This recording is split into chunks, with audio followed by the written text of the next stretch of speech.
السلام علیکم ناظرین، فیصل وائس یوٹیوب چینل پر خوش آمدید۔ ناظرین، قیامت کی علامات کے بارے میں جاننے سے پہلے یہ ضروری ہے کہ ہم قیامت کے بارے میں جان لیں کہ قیامت کیا ہے۔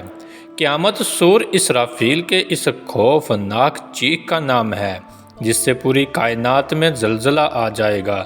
اس ہمہ گیر زلزلہ کی ابتدائی جھٹکوں ہی سے دہشت زدہ ہو کر دودھ پلانے والی مائیں اپنے دودھ پیتے بچوں کو بھول جائیں گی، حاملہ عورتوں کے حمل ساقط ہو جائیں گے اور آہستہ آہستہ پوری کائنات موت کے آغوش میں چلی جائے گی۔ قیامت کے بہت سے معنی ہیں، مگر اس عظیم دن کے بارے میں کوئی نہیں جانتا کہ یہ کب آئے گی۔ اگرچہ اس دنیا کے بارے میں سارے انبیاء کرام علیہ السلام اپنی اپنی امتوں کو بتاتے چلے آئے ہیں، مگر اللہ کے آخری رسول محمد صلی اللہ علیہ وآلہ وسلم نے آ کر بتایا کہ قیامت قریب آ پہنچی اور میں اس دنیا میں اللہ کا آخری رسول ہوں۔ قرآن کریم میں قیامت کے بارے میں سورہ نازعات میں ہے، بے شک قیامت کی خبر اللہ ہی کو ہے۔ یہ لوگ آپ سے قیامت کے متعلق پوچھتے ہیں اور اس کو وقوع کب ہوگا، اس کے بیان کرنے سے آپ کا کیا تعلق؟ اس کے علم کا تعین کا مدار صرف آپ کے رب کی طرف ہے۔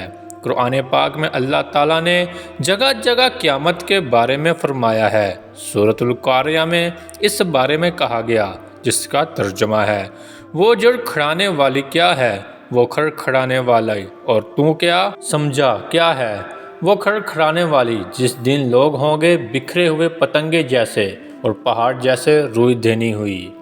علامہ شبیر احمد عثمانی رضی اللہ تعالیٰ عنہ نے اپنی تفسیر میں یوں ارشاد فرمایا کہ قیامت سے مراد ایسی سخت آواز جس سے کان بہرے ہو جائیں گے اور اسی وقت ہر ایک کو اپنی اپنی فکر پڑی ہوگی۔ احباب و قارب ایک دوسرے کو نہ پوچھیں گے، بلکہ اس خیال سے کہ کوئی میری نیکیوں میں سے نہ مانگے یا اپنے حقوق کا مطالبہ نہ کرے، وہ ایک دوسرے سے بھاگے گا۔ ناظرین، ہماری آج کی ویڈیو آپ کو کیسی لگی؟ لائک اور کمنٹ کر کے ضرور بتائیے گا۔